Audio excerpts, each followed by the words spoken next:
Quiero nuevamente, hermanos, que leamos lo que nos dice la palabra de Dios en el libro de Eclesiastés, en el capítulo 3, los versículos que leímos como lectura devocional, del 9 hasta el 11. Dice la Biblia: ¿qué provecho tiene el que trabaja de aquello en que se afana? Yo he visto el trabajo que Dios ha dado a los hijos de los hombres para que se ocupen en él. Todo lo hizo hermoso en su tiempo y ha puesto eternidad en el corazón de ellos, sin que alcance el hombre a entender la obra que ha hecho Dios desde el principio hasta el fin. El mensaje de esta noche lo hemos titulado Nociones acerca de Dios.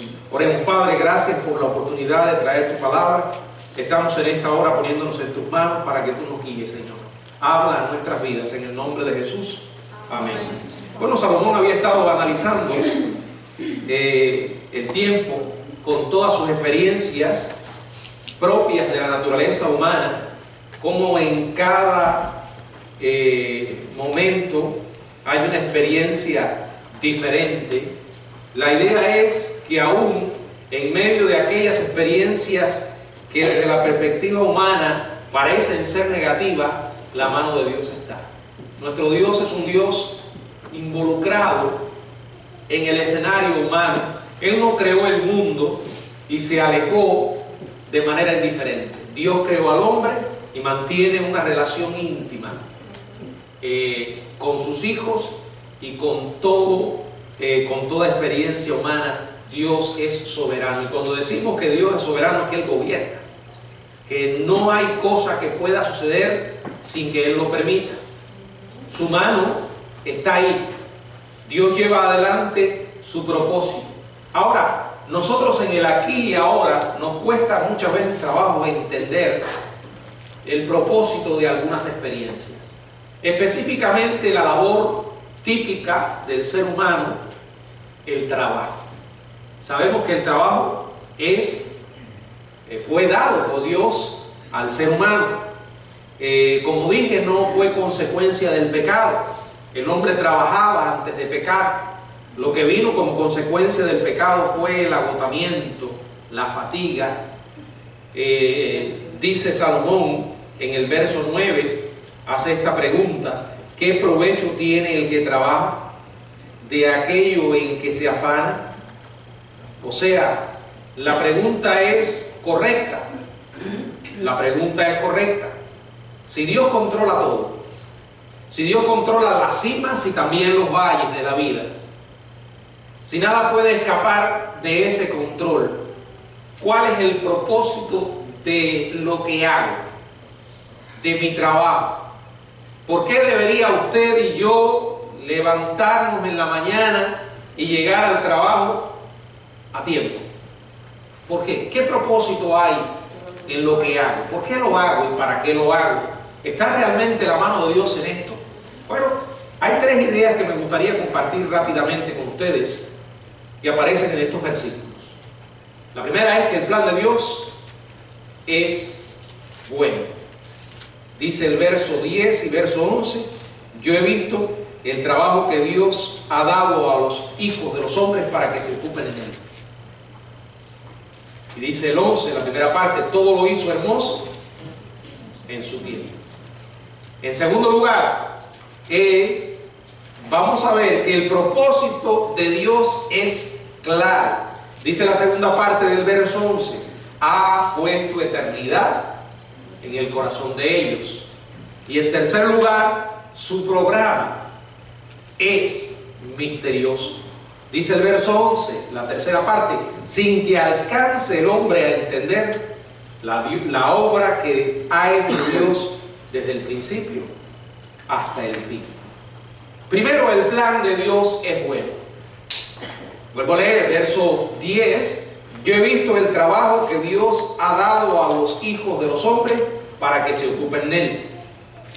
Todo lo hizo hermoso en su tiempo. Dios es bueno, y en consecuencia todo lo que viene de Él es bueno. muchas veces para nosotros nos puede parecer que no es tan bueno el plan de Dios. Porque estamos en el aquí y estamos en la ahora, llenos de limitaciones, muchas preguntas, somos frágiles, pero la Biblia nos establece que el plan de Dios siempre es bueno. En el verso 10, Salomón dice que nuestro ajetreo puede oscurecer el verdadero significado de la vida, a menos que nos detengamos y demos un mejor vistazo. Dice, ¿qué provecho tiene el que trabaja de aquello en que se afana? Bueno, el afán nunca es bueno. El Señor Jesucristo dijo, no os afanéis. Es bueno trabajar. Dios nos manda a estar ocupados. Cuando no lo estamos, nos metemos en problemas, ¿verdad? La ociosidad nunca es buena. David se metió en un gran problema cuando estaba ocioso. El apóstol Pablo dice que hay algunos que andan ociosas, entrometiéndose en lo ajeno. También dice ocupados, debemos estar ocupados. Ahora, hay que entender que una cosa es estar ocupado y otra es estar afanado. Si nos vamos al extremo, entonces también estamos haciendo mal las cosas. Debemos reconocer el equilibrio necesario para llevar adelante nuestra responsabilidad sin convertirnos en máquinas, sin dejarnos llevar por el afán y la ansiedad. Si usted se afana, el provecho que sacará de su labor no será realmente buena. Él dice inmediatamente, todo Dios lo hizo hermoso, todo lo hizo hermoso en su tiempo. En su tiempo. Si permitimos que el significado de esta declaración penetre en nuestras mentes y corazones, nos vamos a percatar de que todo es hermoso a los ojos de Dios. Todo en la vida tiene un propósito. Dice que lo hizo hermoso a su tiempo. Miren, la vida no es vacía, al azar y sin Dios. Dolorosamente, muchos seres humanos viven en estas condiciones, pero porque han decidido tomar ese equivocado camino. Entonces lo que experimentan es vanidad, vacío, se vuelven víctimas de las casualidades y los accidentes porque están alejados de Dios. Pero cuando hay una relación con Dios, todo tiene un propósito en la vida. Se puede vivir de una manera plena, de una manera abundante. Lo que hacemos deja de ser una carga para convertirse en una oportunidad. ¿De qué? De glorificar a Dios. No es que su trabajo más importante no tenga significado, sino que sus momentos más triviales son significativos. Recuerden, no hay accidentes, no hay casualidades. Podemos servir a Dios en lo que hacemos. Se dice que Ruth Bell Graham solía tener una inscripción sobre el lavaplatos de su cocina que decía: aquí se realiza un servicio divino 3 veces al día. Lavar platos, un servicio divino, exactamente. Limpiar baños, también. Limpiar pisos, cuidar enfermos. Ella comprendía que cualquier cosa que hagamos, incluso lavar una olla sucia, vale la pena si se hace en la voluntad de Dios y para la gloria de Cristo. La Biblia dice: y todo lo que hagáis, hacedlo como para el Señor y no para los hombres.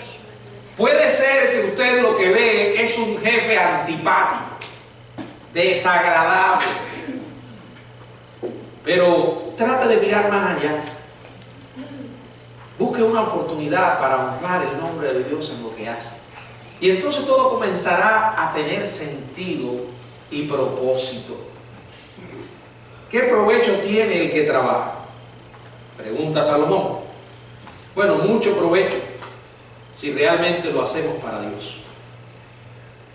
La verdadera pregunta, ¿estoy haciendo lo que hago con la motivación correcta?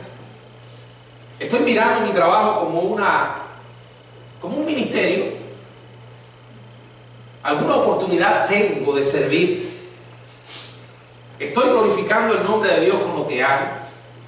Porque indudablemente cuando vivo la fe donde Dios me ha puesto, me estoy convirtiendo en la luz dentro de las tinieblas. Estoy despertando la curiosidad de las personas. Indudablemente dirán, esta persona no es como yo. Su vida es diferente. Responde de una manera diferente. Y ese es un poderoso testimonio. Esa es la luz de Cristo, iluminando en la oscuridad. Salomón declaró en el verso 11, todo lo hizo hermoso en su tiempo. De la única manera que podemos entender esto, amados hermanos, es pensando que todo lo que pasa en nuestra vida tiene un propósito.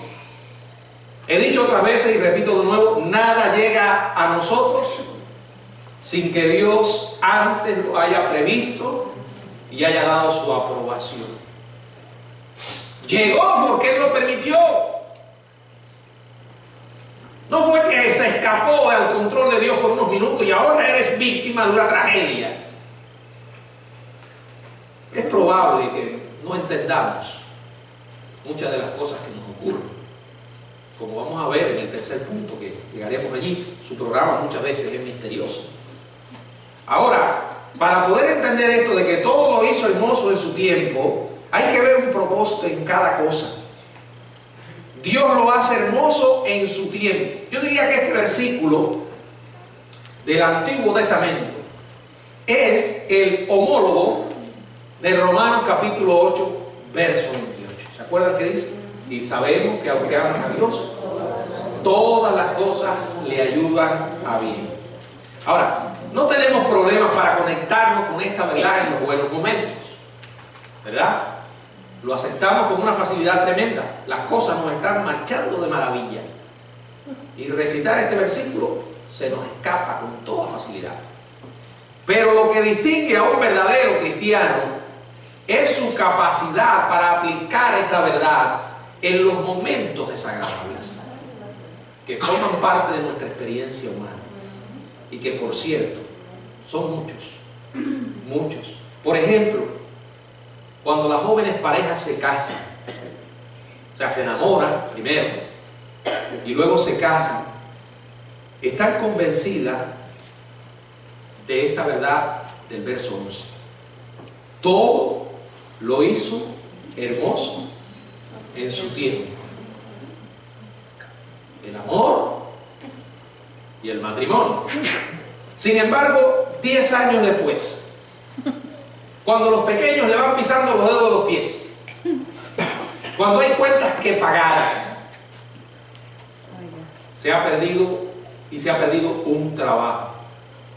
Y para más, recibes un diagnóstico médico que te asusta. Se pregunta uno, ¿y qué pasó con tanta belleza? ¿A dónde se fue la belleza? El matrimonio ha perdido su lustre. Ser padre ya no es tan glorioso como parecía.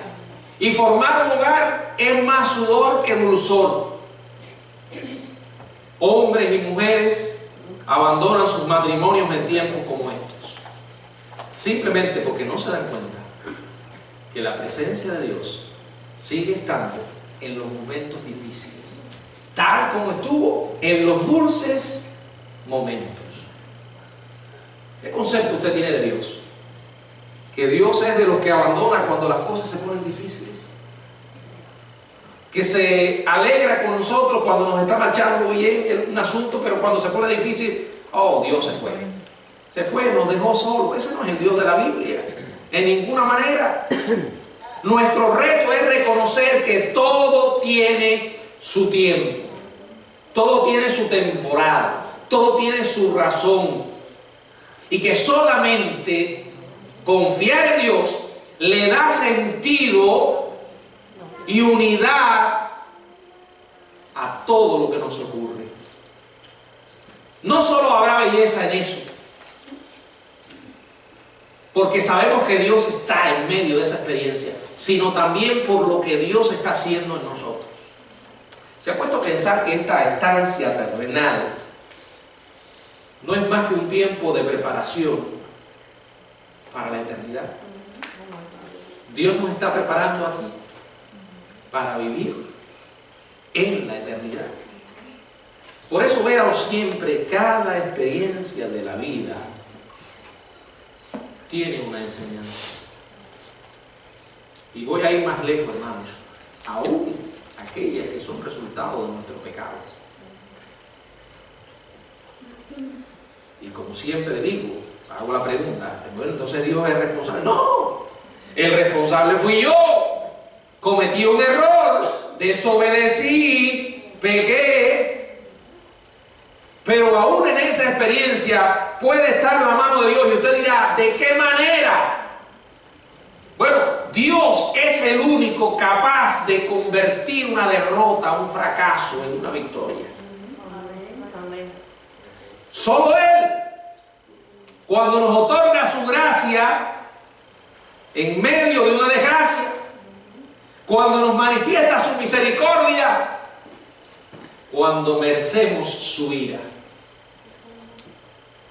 En su libro autobiográfico titulado Una tortuga en un poste de la cerca, el líder de negocio Alian Emery cuenta de la ocasión cuando acompañó a su amigo y mentor Ken Hansen a visitar a un empleado en el hospital. Cuando llegaron allí, el paciente estaba quieto, muy quieto. Sus ojos estaban reflejando mucha angustia. Su operación duraba 8 horas, había durado 8 horas, y su recuperación iba a ser larga e incierta. Alex, dijo Ken tranquilamente, tú sabes que yo he tenido un número de operaciones serias. Sé cómo duele si uno trata de hablar. Pienso que sé las preguntas que en este momento te estás haciendo. Por eso, Alex, quiero dejarte 2 versículos. El primero está en Génesis 42:36 y el segundo en Romanos 8:28. ¿Qué dice Génesis 42:36? Vamos a buscar allí lo que dice la palabra. Génesis 42:36. Dice, entonces su padre Jacob le dijo, me habéis privado de mis hijos, José no parece, ni Simón tampoco, y a Benjamín le llevaréis. Ahora, el énfasis que él puso fue en estas palabras finales. Contra mí son todas estas cosas. Y Romanos 8:28, usted lo conoce, ¿verdad? Todas las cosas ayudan bien a aquellos que aman a Dios. Y le dijo, tenemos la opción de elegir 2 actitudes que hay en estos versículos. Necesitamos la perspectiva de la última. Hansen buscó los pasajes, los leyó, oró y se fue. Alian Emery nunca olvidó esos 2 versículos, ni tampoco debemos olvidarlos nosotros. La selección es esta: quedarse derrotado o ser optimista. En las palabras de Jacob había amargura, derrota, cuando vivía esa experiencia, y por eso dijo, contra mí son todas estas cosas. O decir, yo sé que aquellos que amamos a Dios, todas las cosas ayudan a bien. O sea, la perspectiva que usted escoja va a colorear su vida de forma intensa y por entero. ¿Qué vas a elegir? Si te pones a pensar que lo que te está pasando fue un accidente, fue tu mala suerte, como el comercial de la mala suerte, Austin. Por cierto, buscaron un personaje ahí que parece la mala suerte. No hay tal cosa como la mala suerte. Si ves las cosas de esa manera, vas a ser una víctima. Y con toda seguridad vas a tomar el camino de la amargura. Esa es una. Y la otra es ver la mano de Dios en lo que está ocurriendo. Andamos por fe, no por vista. Si nuestra fe solo sirve cuando todo es color de rosa y optimista, hermano, la fe no vale gran cosa. La fe interviene cuando el techo se le cae encima. Mantenemos altos nuestros espíritus y los fortalecemos al confiar en la presencia de Dios y sus promesas a pesar de todas las circunstancias desalentadoras. Solo así podemos decir: todo lo hizo Dios hermoso a su tiempo. Ahora, tenemos que entender que el plan de Dios es bueno y incluye las experiencias negativas que llegan a nuestra vida. Y vuelvo a decir, siempre tenemos que tener presente que las estamos mirando desde este ángulo humano. Y como tal, las vemos como malas. Y surgen las preguntas. ¿Qué tal del holocausto judío provocado por los nazis? ¿Qué tal del 11 de septiembre del 2001? ¿Qué tal de las masacres en Siria? ¿Qué tal de lo que ocurrió, por ejemplo, este mes en esa iglesia? Un domingo en la mañana, mientras el pueblo de Dios estaba allí reunido adorando. Vuelvo a lo mismo. Yo no puedo contestar esa pregunta, ni intento hacerlo, porque puedo equivocarme realmente. Yo puedo cometer errores, porque estamos tan limitados. Y la mente de Dios es inmensa e infinita. Pero sí puedo decir esto: cuando uno da un paso atrás y contempla desde la perspectiva divina los grandes desfiles de la experiencia humana, las huellas de las manos de Dios lo cubren todo, sobre todos los lugares de miseria y tragedia. Ahí está su mano. Él no se ausenta ni lo hará nunca. Nos horrorizamos cuando vemos lo que va a ocurrir en los tiempos finales, cuando leemos el libro de Apocalipsis y se nos habla de un personaje que se va a levantar y va a gobernar el mundo y va a hacer lo que según él cree, lo que quiere por un tiempo. Un personaje que se va a convertir en el Mesías esperado de los judíos y el profeta esperado que va a ayudar a establecer el califato de los musulmanes. Va a ser recibido por ambos grupos. Va a establecer una paz que a lo largo de la historia ha sido imposible establecer. Y hará muchas cosas. Pero no se nos puede olvidar que ese personaje va a estar actuando dentro del calendario de Dios, llevando adelante el propósito de Dios. Hay un tiempo para que se manifieste y un tiempo para que termine. Nos horrorizamos, pero no podemos olvidar que Dios sigue gobernando. Si usted no aprende a confiar en Dios, va a ser una de dos cosas. Se va a inventar un Dios que no se basa en hechos, o creerá en el Dios verdadero, pero vivirá en un estado de constante agitación, porque Él no actúa de la manera que usted cree que Él debía actuar, ni le da la información que usted necesita conocer. Se cree que necesita conocer, pero muchas veces Dios obra y no nos ofrece respuesta. Así pasó en la vida de Job, a pesar de sus preguntas. Dios lo llevó a un plano en que tuvo que reconocer: estoy lleno de preguntas y desconozco tantas cosas. Se le aparece el Señor y le dice: Job, ahora yo voy a preguntarte y tú me vas a responder. No pudo responder. Necesitamos confiar en Dios para que sea Dios. Número 2, el propósito de Dios es claro. Dice, ha puesto eternidad en el corazón de ellos. Hermanos, ese anhelo por la eternidad que hay en el alma humana lo puso Dios. Usted no se va a encontrar una sola persona que le diga que quiere morirse. Y si alguien le dice que quiere morirse, algo no está bien en su vida. Generalmente cuando la gente quiere morirse es porque no está bien. Pero todo el mundo quiere vivir. No queremos morirnos. No importa si llego a los 100 años, ahí voy a seguir. Y no es normal.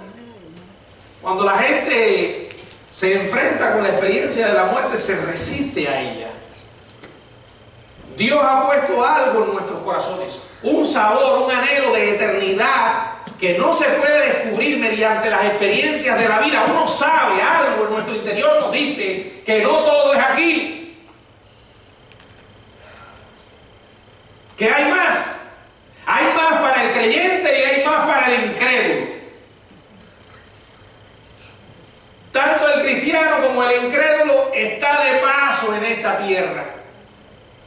Ahora, la diferencia está en los destinos. Uno es el cielo y otro es el infierno. Ambos son lugares reales. Yo pienso que a veces la mala teología que hemos enseñado por años, al espiritualizar tanto el cielo y el infierno, mucha gente llega a pensar en esos como estados y se llena la mente de tantas metáforas. Son lugares reales, en una esfera y una dimensión diferente, pero son lugares. La Biblia habla sobre ellos, Jesús los menciona. Sabemos que no fuimos creados para estar en este mundo solo. Hay eternidad, y cuando uno conoce a Jesucristo se da cuenta de esa realidad por primera vez en su vida. El planeta Tierra no fue preparado para llevar una maldición de pecado. Nosotros no fuimos creados para vivir una naturaleza de pecado. Nunca encontraremos la satisfacción final en esta vida porque fuimos creados para la eternidad. Lo hemos dicho muchas veces, aquí Salomón lo menciona. Hay vanidad, vacío, cuando uno se aleja de Dios, porque nada en este mundo nos puede llenar, porque Dios nos creó de esa manera. Y no estoy hablando de cristianos solo, aún los inconversos. Es más, los inconversos lo evidencian más claramente. Cuando usted ve que la gente se esclaviza del alcohol, de la droga, piensa que el dinero, los placeres les puede dar felicidad, y usted los ve viviendo de una manera miserable. C.S. Lewis, en su clásico libro titulado Cristianismo Básico, escribió lo siguiente, dice: las criaturas no nacen con deseos, a menos que exista una satisfacción para esos deseos. Un bebé siente hambre y en efecto hay una cosa llamada comida. Un patito quiere nadar y hay una cosa tal como el agua.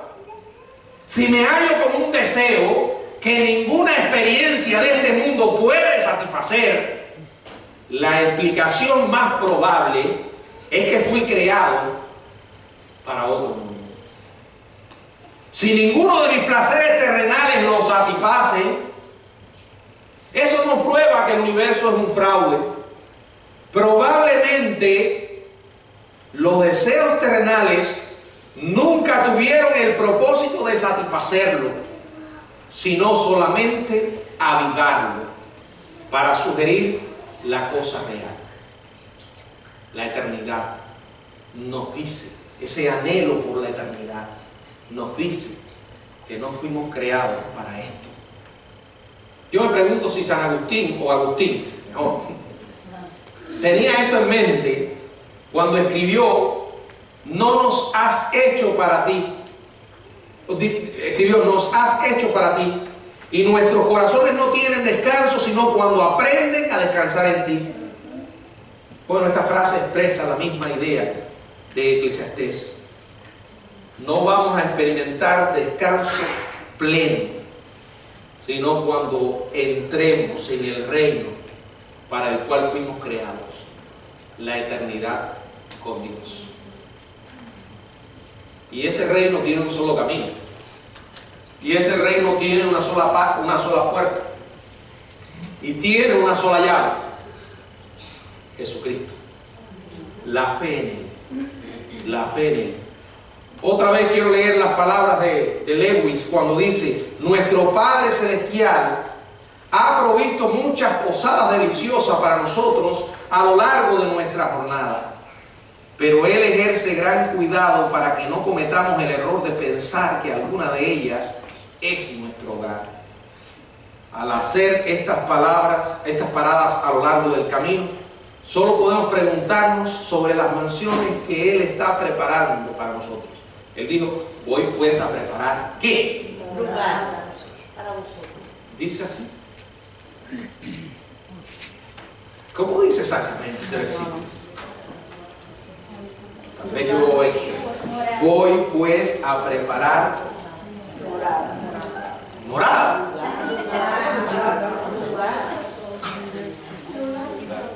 Es que quiero enfatizar en la palabra de lo que estoy diciendo. En la casa de mi Padre muchas moradas hay. Si así no fuera, yo lo hubiera dicho: voy pues a preparar lugar. Habla de morada, pero dice lugar. El cielo es un lugar. En el cielo hay moradas. Allí están viviendo los que se nos adelantaron en Cristo. Están sus almas con una identidad. Son personas reales que hablan, piensan, se comunican, sirven a Dios de manera que usted y yo no tenemos la más mínima idea. Algunas cosas nos dice la Biblia, pero son tantas y tan gloriosas. A veces uno dice: bueno, ¿y por qué no nos da más detalles? Porque si nos diera más detalles, no quisiéramos estar aquí. Pero eso solo es un anticipo. Esas almas van a venir con el Señor, tendrán cuerpos glorificados, porque la redención no solo incluye el alma, también incluye el cuerpo. Y vamos a estar en alma y cuerpo en el cielo, que será en una tierra nueva y un cielo nuevo. Vendremos en la gran Jerusalén, que ¿dónde está ahora? En el cielo. Va a descender del cielo. Estaremos en una ciudad gozando de la presencia del Señor Jesucristo. La luz de Dios será la que llenará todo aquel lugar, pero ahí estará la presencia de Jesús. Lo veremos, nos comunicaremos. Es importante hablar de estas cosas y verlas reales, porque eso fortalece la fe, robustece nuestra fe. Ese deseo de eternidad lo puso Dios y Él lo va a satisfacer. En tercer lugar, su programa es misterioso, sin que alcance el hombre a entender la obra que Dios ha hecho desde el principio hasta el fin. Las grandes preguntas, ya lo dije y lo vuelvo a repetir, muchas veces el plan de Dios es misterioso, porque no logramos comprender, y obra de manera que usted y yo no comprendemos. Y las sorpresas, Dios muchas veces nos sorprende, pero siempre tenemos que recordar que su plan siempre es bueno, su propósito es claro. Y aunque a veces tengamos preguntas, el evangelista Hafner solía decir: Dios escribe sobre algunos de nuestros días, las palabras te lo explicaré más tarde. La expresión ¿por qué? Aparece 430 veces en la Biblia. Hermano Cecilio puede contarla. Usted y yo la hemos preguntado muchas veces. Catherine Marshall, una elocuente escritora y esposa del capellán del Senado de Estados Unidos, Peter Marshall, escribió sobre su angustia por la muerte de su querida nieta. Por algún tiempo Catherine sintió depresión y cólera contra Dios por haber permitido semejante cosa. No entendía cómo Dios podía permitir que su nieta muriera cuando había orado de forma ferviente y confiaba que Dios la iba a curar. Entonces un día estaba leyendo Isaías 53, ese pasaje tan penetrante sobre el sufrimiento del Mesías, y dice, había leído ese pasaje muchas veces antes, incluso desde la muerte de Ami, su nieta, pero no me había afectado como lo hizo ahora. En particular el verso 10, quiero buscarlo así como aparece en Isaías 53. Verso 10, que dice, con todo esto Jehová quiso quebrantarlo, sujetándole a padecimiento. Cuando haya puesto su vida en expiación por el pecado, verá linaje, vivirá por largos días, y la voluntad de Jehová será en su mano prosperada. Pero específicamente dice, Jehová quiso quebrantarlo, sujetándolo a padecimiento. Dice ella, Dios hizo sufrir a su propio hijo, y su plan era bueno. Pero ¿cómo iba a ser bueno? Dirá cualquier humano, cualquier ser mortal. ¿Cómo va a ser bueno si estaba haciendo sufrir a su hijo? Era bueno, perfecto, como solo Dios puede hacerlo. Era terriblemente importante para el futuro de la raza humana que Jesucristo tuviera esa experiencia oscura en la cruz. Sin embargo, qué noche tan desesperadamente oscura debe haber sido para él cuando dijo, Dios mío, ¿por qué me has desamparado? Y concluye Catherine con estas palabras. Dice, cuando la vida nos presenta situaciones que no podemos entender, tenemos una de dos opciones. Podemos revolcarnos en la miseria, separados de Dios, o podemos decirle, te necesito a ti, a tu presencia en mi vida, más de lo que necesito comprensión. Te escojo a ti, Señor, confío que me darás comprensión y una respuesta para todas mis preguntas, solo si tú lo decides y cuando lo escojas. Hermano, Dios es Dios. Y a pesar de nuestras preguntas, Él no está obligado a darnos una respuesta. Probablemente algún día lo entenderemos. Ahora vivimos por fe. Atisbamos oscuramente en el espejo. Pero un día tendremos la capacidad para ver con más claridad cuando estemos con Él. Y creo que cuando estemos en su presencia y veamos su rostro, muchas de las preguntas que teníamos en la tierra ya no las tendremos en el cielo, porque su presencia será suficiente para nosotros. Gozarnos en Él, viéndole cara a cara, la criatura con el Creador. Y el gran anhelo será satisfecho. Hemos sido creados para Dios, y hasta que no estemos con Él, no podremos saber lo que es la vida plena, y probablemente muchas de esas preguntas desaparezcan. Que el Señor nos bendiga.